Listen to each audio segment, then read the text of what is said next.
back to Between the Ribs with Jonathan Morris on Florida Man Radio. So the U.S. has temporarily stopped imports of cattle from Mexico after the detection of the New World screwworm. What the heck is a screwworm?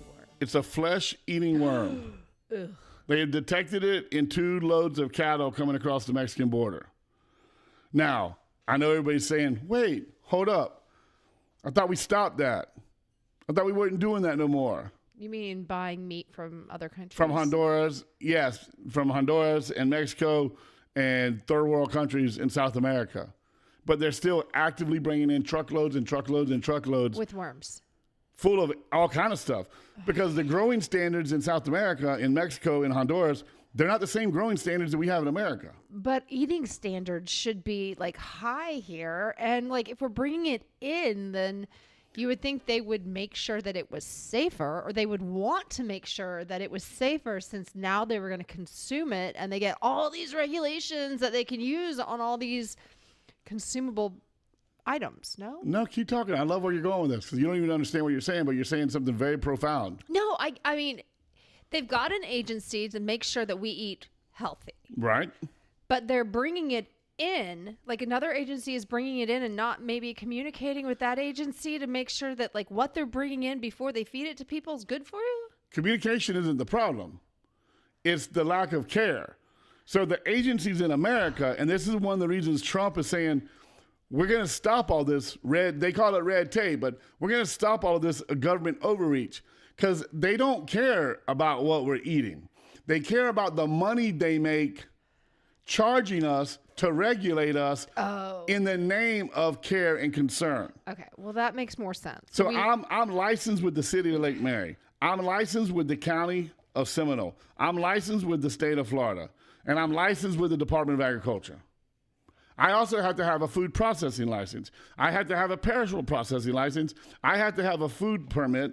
And I also have to have our consumable permit. Unless you were in Mexico, and then you wouldn't have to have all those permits, right? If I'm in Mexico, I don't pay any of those fees. I just get a check or cash or a peso, put my cows on the truck, and they ship them to America. That sounds amazing. What a deal. And they wonder why under Joe Biden, all these companies started leaving America and going to other countries to send the product right back to America. Because if you do it in America, there's all these regulations you have to pay for, go through, be subjected to put out a product. You can go to another country, make your same product, 0 regulation, 0 red tape, 0 hassle, and send that product to America. But if their product's bad, then won't they go out of business because we won't be buying it? Or we're still going to buy it and feed bad meat to our people? We've been feeding bad produce and bad meat to our people for years now. Okay? There's so many different things. You can go online and check a research this, research that, where, if you buy grocery store pork, you put it in vinegar and water and watch all the worms come climbing out of it. Stop that. You can cut open. Can you eat it afterwards? Or is that just like to test it to see if it's got worms? All right, so look, worms, parasites, bacteria has been around since the beginning of men. Right. Okay? There are a lot of things that are in food products that people would be grotesque about. But it's not but just... if you cook it, it's fine. not just meat. It's also on vegetables, right? Microorganisms that you can't see without a microscope, all right? Mm-hmm. If you cook it to temperature or you wash it and rinse it, all that stuff goes away. It's just like if I took a microscope right now and looked at your body. There's things crawling on you. You have dead flesh skins. You have it would gross you out. You ever seen that show Beneath the Skin or Under the Skin, or the monsters? Sounds like something I would not want to watch. Monsters that live inside of us. No. And that's just the way it works. The whole fact that we have like little mites around our eyelashes terrifies me. But I just like to pretend that doesn't exist. Things you can't see, things you live with, things that are normally harmless to you. You bathe regularly, you wash, you do your laundry, you clean your sheets, right? How the world, not just America, has learned and grown, and we have higher life expectancies and we're better off. And yes, there's reasons you cook things to temperature. There's things that you cook it, you kill it, it's not there, and you're fine. Okay, now, unfortunately, this flesh worm, and I don't know why they're calling it the New World screw worm. It's a screw worm. Because it's screwing the new world. So America has been short on beef since Biden came in office. One of the things that happened is the transportation of beef on semis because of fuel. And then when they started killing cows at the end of that thing that happened back in 2019 that we don't talk about because YouTube bans me, and they had all those animals going to euthanasia that they were just doing away with because the market, the demand, the supply, we aren't working, people aren't open, blah, blah, blah, right? So we're still playing catch up to that. So since then, we have been buying beef as a country from other countries to supplement the lack of beef we have in America. All right. Now, one would think when you're bringing in all this cheap meat from other countries, We should be taxing the heck out of them until they give us clean meat. or the beef prices in America would be cheaper. But they're not. They're raking in the profits on it because they know that Americans know that there's a beef shortage. So that makes it even harder on you guys because now you have meat that should be cheap and then you have good meat that's actual meat and you have to charge a price for it. I couldn't do it. I couldn't do It also affects us because we still have to buy hay. We still have to, buy dewormer. We still have to transport our cows to the slaughterhouse. We still have to pay inspection fees. So all this stuff that we should be getting services rendered to us less expensive, we're paying out the yang for them. And so that goes into the price of our beef on the platter when you buy it. That's why we recommend, especially at Organic Meats, More Certain Farms, if you can afford a quarter cow, a half cow, or a whole cow, buy in bulk because, and this is how you know that it's all bull crap. Because if you come to me and buy a cow, I can sell you the whole cow. The inspector and the USDA and Department of Ag, they don't get involved. There's nothing for them to say because we made a personal transaction between two people. It's none of their business. But if I take that same cow and cut it up and sell it at the store retail, I'm inspected 6 ways to Sunday. Even if you only sell half, are you inspected 6 ways to Sunday? No, or a quarter. It's when it goes into the window. There's a difference between retail beef and bulk beef. So Okay. if I kill a cow and say half the cow is going to this person, the other half cow is going to whoever, right? Then that cow just like, yeah, no problem. Kill that cow, skin it, clean it, cut it up. The inspected cows hang one rail over from the uninspected cows in the same cooler. It's all a farce. It's all just for money. It's regulation. It's just stepping on the neck of the people. And then you have a real problem. Like these cows should have never got loaded. So if you go to an auction today, if you go to an auction in America, any auction from South Florida, Central Florida, North Florida, Georgia, and they're selling animals, they have animals that come in there that they know they're sick, they label them as sick, and they tell you you're buying it as is sick, and whatever you do with that animal, it showed up, the vet's already said this animal ain't fit for nothing, but they run it through the market anyway because some guy's trying to get rid of it. And some people buy them, and they're like, well, I'll save it. I'll buy it. I'll deworm it. I'll vaccinate it. I'll clean it up. Are they able to? Some do, and some die before they get them on your trailer. Oh, All right? But what I'm getting at is those cows coming across the border should have never been put on the semi. They were sick in Mexico.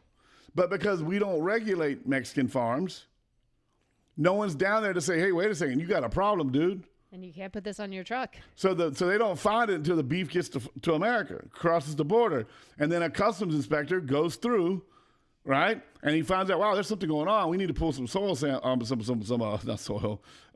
fecal samples, and then they start testing the animals because something showed up to a guy with common sense, and he's like, let me take a look at this. How quick are they able to test them, though? Or are they already at market by the time they get the results? No. Well, okay. So some animals may have been missed, some semi-loads, right? That's not okay. But the semi-load that they stop, that truck don't get unloaded. It'll get turned around and go back to Mexico, or they'll incinerate all the cows. I mean, they're sick. They're going to kill somebody. And here's the bad thing about the screw worm. It's a flesh-eating worm that lives in the flesh. It doesn't live in the intestines or in the bloodstream or in the stomach. It lives in the muscle and the flesh. And it also lives in humans. Can you cook it? I don't think you can kill this one. I'm not 100% sure. I got to do some more research on it. Okay, well, I'll just keep eating your cows and be fine. Eat clean beef. The guy commentating on this, right? And he's like, and I like farmers that say this, and I say it all the time.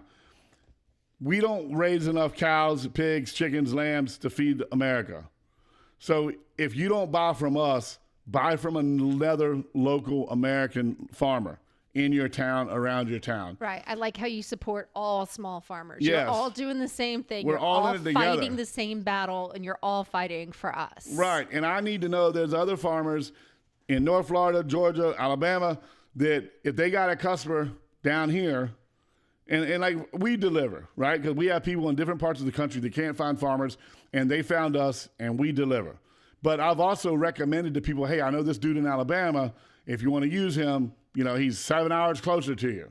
And some people do, and some people are like, nah, I'll wait on you. And I'm cool with that because we all need support. We all do. Right. Right? And if you support us, I love it. I need it. I need more support. Morris Family Farms, Organic Meats, 407-402-5686. But if you can't find your way to us, don't just settle for Winn-Dixie, Publix, Piggly Wiggly, Aldi's, Fresh Mark, Whole Foods. Don't just settle for that. All these companies, and if you follow the recalls that Heather and I put out from time to time, there'll be one recall, and it'll affect 9, 10, 12, 13, 14 Crazy. labels, and it'll affect 14 or 15 grocery stores.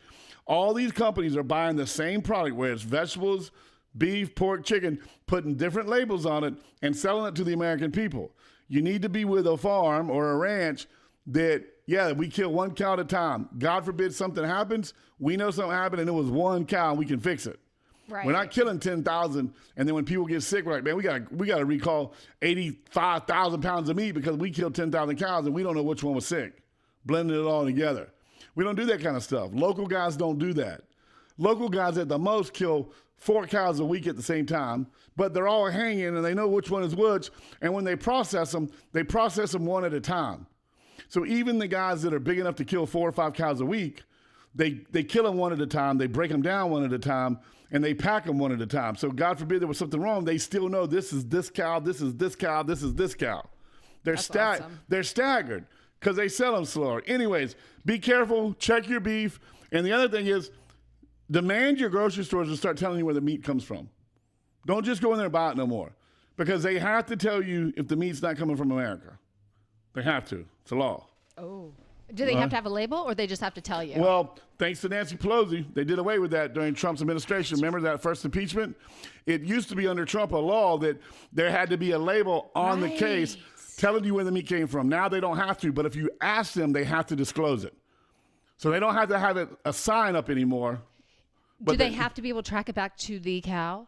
Like if you tell them they're supposed to. What lot number? That's why they whatever? stamp them. That's why they stamp them. Okay. So they're supposed to be able to track everything back to the animal, the facility, the truck. That's supposedly why we have those agencies. Anyways, forget the agencies. Shop local. We love you. Great radio. Thank you, Heather. Have a great week. Hopefully there's something you're thankful for. If not, find something.